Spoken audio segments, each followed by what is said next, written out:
वक्रतुण्ड महाकाय सूर्यकोटि समप्रभा निर्विघ्नं कुरु मे देव सर्वकार्येषु सर्वदा। मातृदेवो भव पितृदेवो भव आचार्यदेवो भव अतिथिदेवो भव परस्परदेवो भव। परात्पर परब्रह्म परमेश्वर जगदीश जगन्नाथ परम कृपालु दयालु मेरे इष्ट भगवान कृष्ण की कृपा से हमें श्री शिव महापुराण कथा श्रवण कथन करने का अवसर प्राप्त हुआ है। आइए अब हम द्वितीय संहिता का आरंभ करते हैं। हमने प्रथम सुना स्कंद पुराणांतर्गत शिव महापुराण का महात्म्य। ये पूर्व में किसने कहा था, किसने सुना, शिव महापुराण के कथन से श्रवण से किस किस को भगवान शिव की लोक की प्राप्ति हुई, ये हमने श्रवण किया। फिर हमने प्रथम संहिता विद्वेश्वर संहिता का हमने श्रवण किया। अब द्वितीय संहिता है रुद्र संहिता। इसमें 5 खंड है। एक संहिता के 5 भाग है। प्रथम है सृष्टि खंड, दूसरा है द्वितीय है सती खंड, फिर पार्वती खंड, फिर कुमार खंड और अंत में आता है युद्ध खंड। तो अब हम आरंभ करते हैं सृष्टि खंड का। विश्वोद्भवस्थिति लयादिषु हेतुमेकं गौरीपतिं विदिततत्त्वमनन्तकीर्तिं मायाश्रयं विगतमायमचिन्त्य रूपम् बोधस्वरूपममलं हि शिवं नमामि। संपूर्ण सृष्टि के आदिकर्ता, संहारकर्ता, प्रलयकर्ता, उत्पत्तिकर्ता, अचिंत्य रूप, माया रहित, ज्ञान स्वरूप गौरीपति भगवान सदाशिव को हम नमन करके इस संहिता का आरंभ करते हैं। हर एक जो शास्त्र है वेदों का अर्थ है। वेदों को ही सरल रूप में सभी जाने, इस हेतु से व्यास जी ने इन पुराणों की रचना की है। इसके अनेक वक्ता हुए हैं। जैसे इसमें हम देखते हैं कि व्यास जी ने कहा, सनत कुमारों ने कहा, ब्रह्मा जी ने कहा, भगवान महाविष्णु ने कहा, सूत जी ने कहा और अनेक ऋषियों ने सुना, नारद जी ने सुना। इस प्रकार का कथन हमें प्राप्त होता है। तो यहाँ पर आरंभ होता है व्यास उवाच। व्यास नारायण ने इस कथा को आरंभ किया है। यहाँ पर हम एक बात कहना चाहते हैं कि व्यास यानी विस्तृत करता, जिसने विस्तृत करके ज्ञान को हमें प्रदान किया है। जैसे इंद्र है एक पदवी है, उसी प्रकार व्यास जो है भगवान नारायण का अवतार है। तो कहीं कहीं पर जब हम व्यास जी की कथा सुनते हैं, अथवा जैसे हम भागवत जी को ले अथवा देवी भागवत को ले, तो हम शुकाचार्य इस नाम से हम एक चरित्र का श्रवण करते हैं। तो हम लोगों को समझ नहीं आता, एक जगह कहा जाता है कि शुकाचार्य जी का विवाह हुआ, एक जगह कहा जाता है कि शुकाचार्य का विवाह नहीं हुआ। तो सत्य क्या है? तो देखिए, ये अनेक युग में अनेक मनवंतरों की कथाएं हमारे पुराणों में आती है। मनवंतर बदलता है तो सप्तऋषि बदलते हैं, इंद्र बदलता है, चंद्र बदलता है, ब्रह्मा जी बदलते हैं। इस प्रकार से वर्णन आता है। उसी प्रकार से अलग अलग मनवंतरों में भगवान की अनेक लीलाओं का वर्णन हुआ। जिस प्रकार से द्वापर युग में भगवान श्री कृष्ण का चरित्र जो हम श्रवण करते हैं, फिर जब कुछ संवत्सरों बाद जब द्वापर आएगा पुनः कृष्ण का प्राकट्य होगा। ये सृष्टि क्रम है, ये चलता ही रहता है। सत्य युग है, त्रेता युग है, द्वापर और कली, फिर सत्य, त्रेता, द्वापर और कली, ये चलता ही रहता है, ये काल चक्र है। तो इस प्रकार से व्यास जी भी अनेक हुए, इसका हम आगे श्रवण करेंगे। तो ये जो व्यास जी है भगवान के कलावतार है, जिन्होंने वेदों के तात्पर्य को सभी मनुष्यों को सरलता से समझ में आए, इस कारण से विस्तार जिसने किया वो व्यास है। तो यहाँ पर जो व्यास जी है उन्होंने कथा का प्रारंभ किया भगवान को, भवानी पति को, भवानी माता को और उनके पुत्र गणेश जी को प्रणाम करके। जगत पितरम शंभुः जगतो मातरम शिवाम तत्पुत्रं च गणाधीशं न त्वयि तद्वर्णयामहे। शिव और पार्वती जगत के माता पिता है। इस नाते से भगवान गणेश जी हम सभी के भाई होते हैं। एक चरित्र हमारे गुरुदेव बहुत वर्णन करते हैं संत श्री गुलाबराव महाराज का। वे सदैव कहते थे कि कृष्ण मेरे पति है, मेरी माँ भवानी है और मेरे पिता भगवान शिव है, मेरा भाई गणेश जी है। ये हर जीव मात्र का नाता है।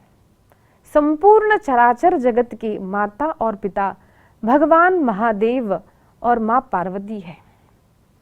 इनको प्रणाम करके आइए हम इस संहिता का आरंभ करते हैं। कोई भी कार्य हो भगवान को नमन करके हमें आरंभ करना चाहिए। इसलिए हमारे यहाँ पर एक पद्धति होती है, मंगलाचरण की पद्धति, शांति पाठ की पद्धति। ये क्यों किया जाता है?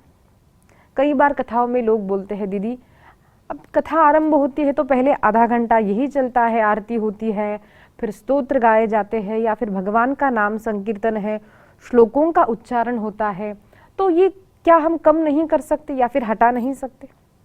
तो देखिए, हम जब कथा कहने आते हैं अथवा सुनने आते हैं तो हमारी मनोदशा, शरीर की स्थिति, समाज की स्थिति, परिवार की स्थिति अलग अलग होती है। जैसे हम किसी मंडप में कथा श्रवण करने जाते हैं, कथा करने आते हैं, तो कभी कभार ऐसा होता है कि घर में किसी के साथ झगड़ा हुआ, हमने सुन लिया, या हमारी मानसिक स्थिति ठीक नहीं है, स्वास्थ्य ठीक नहीं है, मन कहीं और था अथवा किसी काम में लगा हुआ था। कुछ भी जब ऐसी स्थिति आती है तो हमारा मन थोड़ा सा विचलित रहता है, या फिर हमें अपने ऑफिस के काम के लिए काम में व्यस्त होते हैं, फिर हमको याद आता है कि हमें कथा में जाना है। तो उन सारे अनेक विचारों को, गृह कार्यों के विचारों को, संसार के कार्यों के विचारों को मन में रख करके जब हम कथा मंडप पे आते हैं कहने के लिए अथवा श्रवण करने के लिए, तो होता ये है कि एकदम से अगर हम कथा का प्रारंभ करते हैं कि देखिए रुद्र संहिता में ये आया है, तो मानसिक स्थिति विचलित होने के कारण वो हम ग्रहण नहीं कर सकते।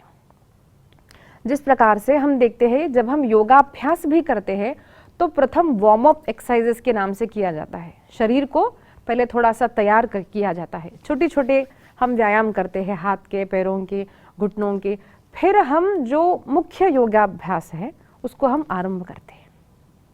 क्यों? अब ये शरीर जो पहले हम लेटे हुए थे या फिर नींद में से उठ करके जब हम एकदम से अगर हम कुछ आसन करते हैं तो हमारा शरीर जो है वो सहायता नहीं करता है, उसको हमें प्रिपेयर करना पड़ता है, तैयार करना पड़ता है। इसी प्रकार से मन की स्थिति होती है। उदाहरण, एक ग्लास लीजिए आप, उसमें से शक्कर डालिए, पानी और उसमें शक्कर डालिए और उसको एक चमचे से हिलाइए। जब हम हिलाएंगे 1-2 मिनट के लिए तो हम देखते हैं कि पानी घूमता घूमता घूमता हुआ रहता है। उसी प्रकार से हमारी मानसिक स्थिति होती है, और जब हम चम्मच को निकाल देंगे तो धीरे धीरे वो पानी शांत हो जाएगा। तो उस प्रकार से हमारा मन जब विचलित होता है, पूर्ण आकर बैठने से एकदम ध्यान नहीं लगता कि हम क्या सुन रहे थे, क्या सुनना चाहते हैं। हमारे मन को शांत करने के लिए एक प्रयत्न होता है, प्रथम स्थान ग्रहण करें, मन को स्थिर करें।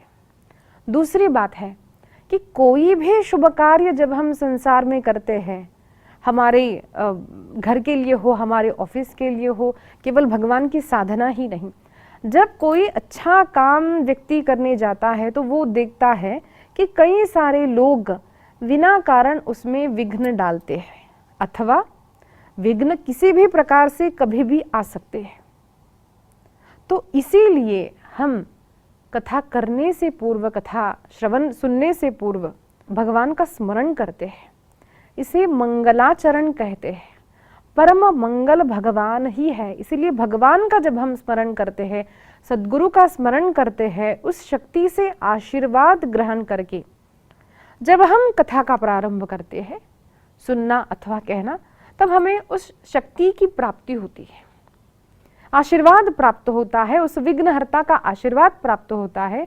इसीलिए कोई भी विघ्न आने वाला हो, तन का मन का कोई भी हो, तो वो दूर हट जाए, हमारा मन उसमें ठीक से लगे। इसके लिए मंगलाचरण करना बहुत आवश्यक होता है।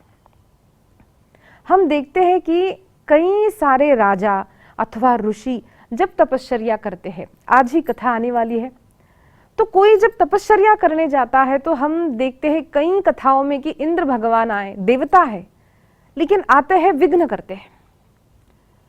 अब उसका कारण हम देखेंगे क्यों विघ्न होता है, लेकिन ऐसे विघ्नों के समय भी साधु संत विचलित न हो, इसके लिए एक शक्ति अर्जित करते हैं, भगवान को शरण जाते हैं, सद्गुरु को शरण जाते हैं।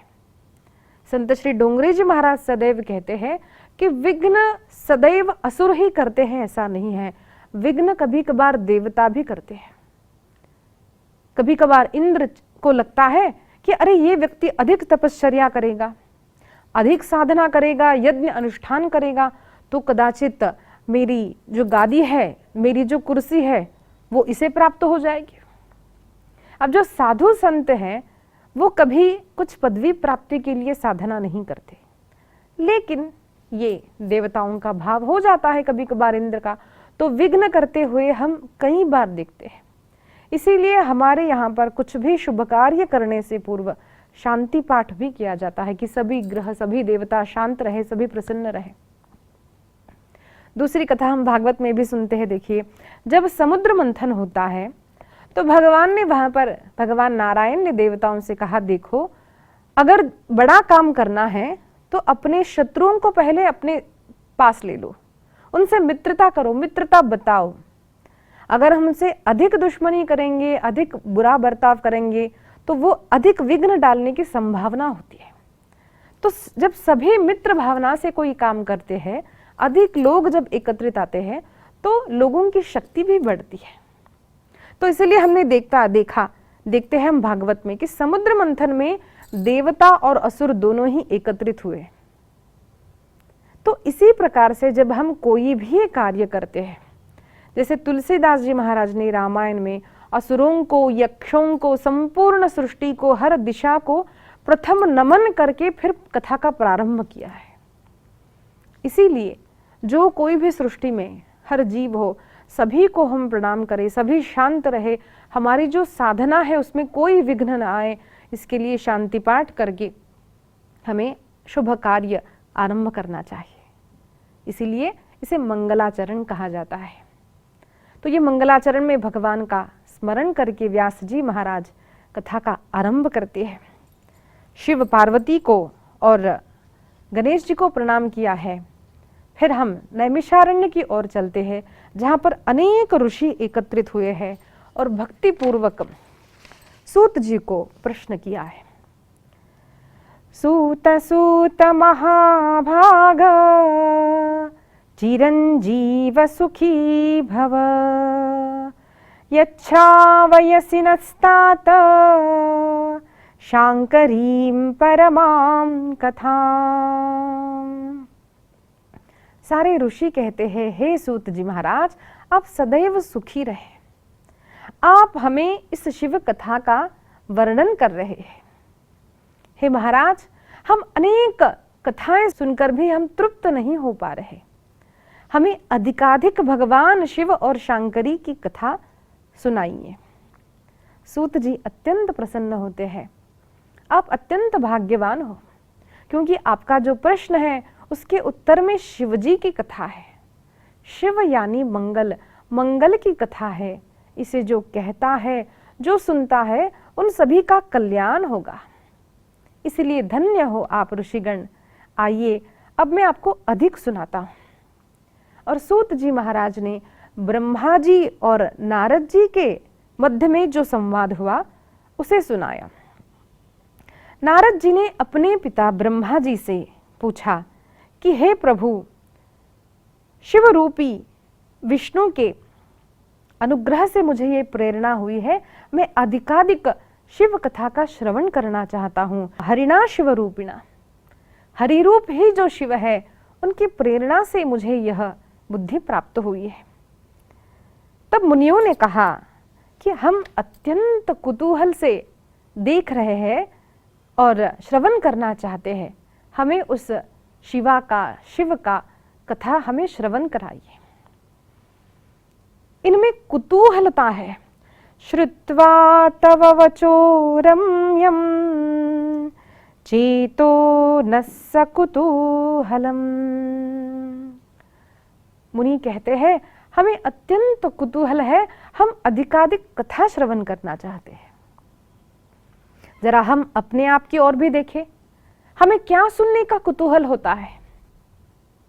देखिए, कई लोग हम देखते हैं आसपास हो, अथवा हम भी स्वयं हो, अथवा हमारे परिवार में हो, या फिर हम जहाँ कहीं जाते हो, कि लोगों को कुतूहल इतरों की निंदा सुनने में होता है, पर चर्चा में होता है, किसके जीवन में क्या हुआ, किसके जीवन में क्या चल रहा है। लेकिन कोई विरले ही होते हैं जिसको कुतूहल भगवान की कथा श्रवण करने में होता है, सत्य के श्रवण में होता है। तो हमें अपने आप को देखना है कि मुझे किस चीज में रुचि है। मनुष्य मात्र सत्व, रज और तम से बना हुआ है, पंच महाभूतों से बना हुआ है। हर व्यक्ति में सत है और सत्वगुण है, रजोगुण है और तमोगुण है। लेकिन किसी में सत्वगुण प्रधान है, किसी में रजोगुण प्रधान और किसी में तमोगुण प्रधान। तो ये जो गुण है उसको हम बढ़ा सकते हैं, कम कर सकते हैं, लेकिन उसके लिए पहले हमें ये जानना आवश्यक है कि मैं सत्वगुण में स्थित हूं, मैं रजोगुण में स्थित हूं अथवा मैं तमोगुण में। तीनों का होना आवश्यक है, लेकिन सत्वगुणी व्यक्ति अधिक अच्छे काम करता है, समाज की कल्याण होने वाले काम करता है।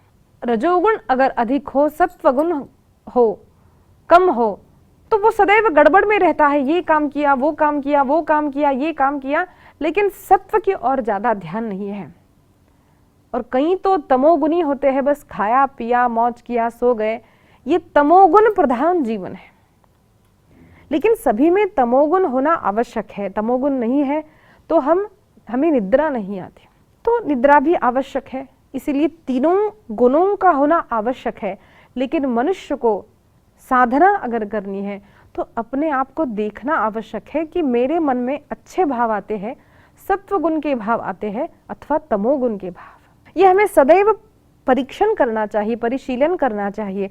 जैसे हम लोगों को एक अभ्यास होता है कि बीच बीच में हम लोग टेस्ट करवा लेते हैं, कंप्लीट बॉडी टेस्ट हो, ब्लड टेस्ट हो, हमारे शरीर में रक्त की स्थिति कैसी है, हमारा हृदय ठीक से धड़क रहा है या नहीं, ये सब हम देखते हैं। तो इसको जो हम जितना महत्व देते हैं अपने शरीर को, उसी प्रकार से हमारे मन की ओर भी हमारा ध्यान होना चाहिए। देखिए, सदैव व्यक्ति का मन एक समान नहीं होता। हम भले ही कहते हैं कि हैबिट जो है वो जाती नहीं है, हैबिट में एच रहेगा, एच भी चला गया तो ए बिट रहता है, ए चला गया तो बिट रहेगा, बी चला गया तो इट रहेगा, लेकिन वो रहता ही है। लेकिन ऐसा नहीं है।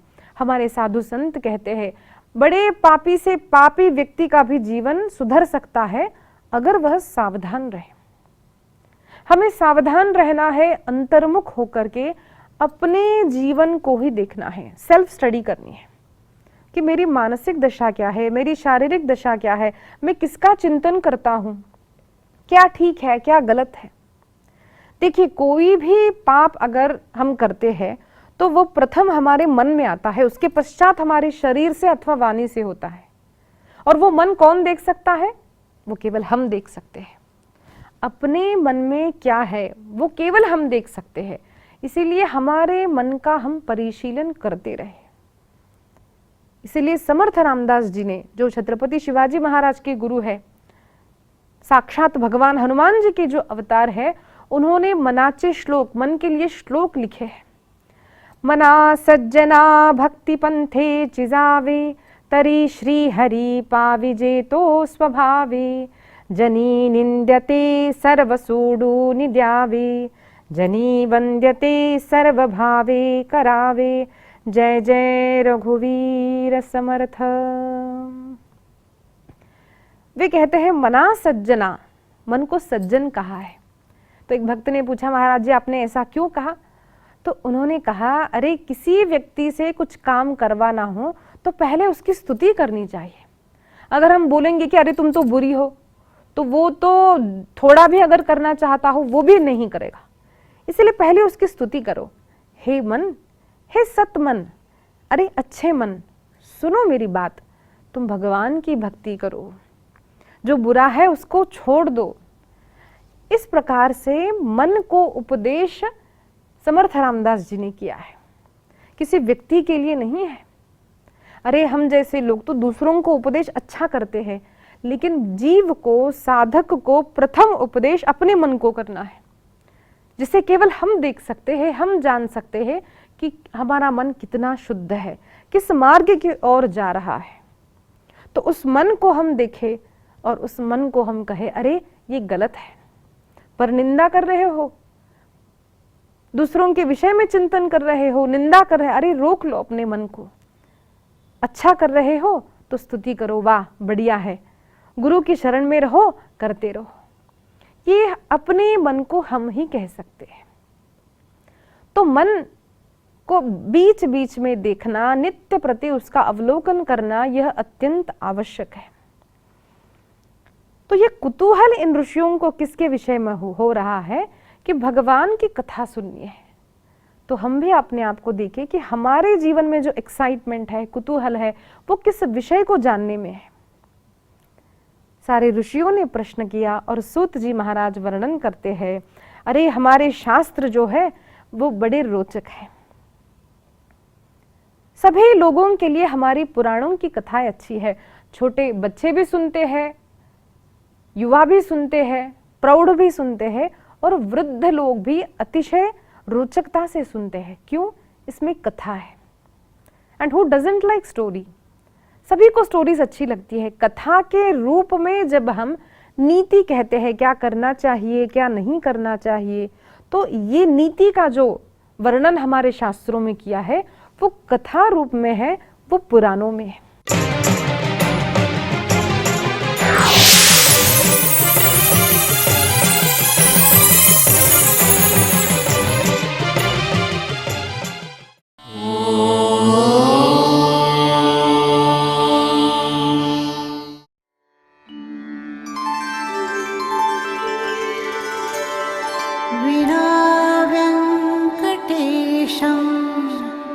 ननाथो ननाथः सदा वेङ्कटेशं स्मरामि स्मरामि।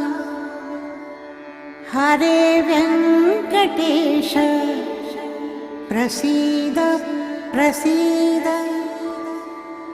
प्रियं वेङ्कटेश प्रयच्छ प्रयच्छ।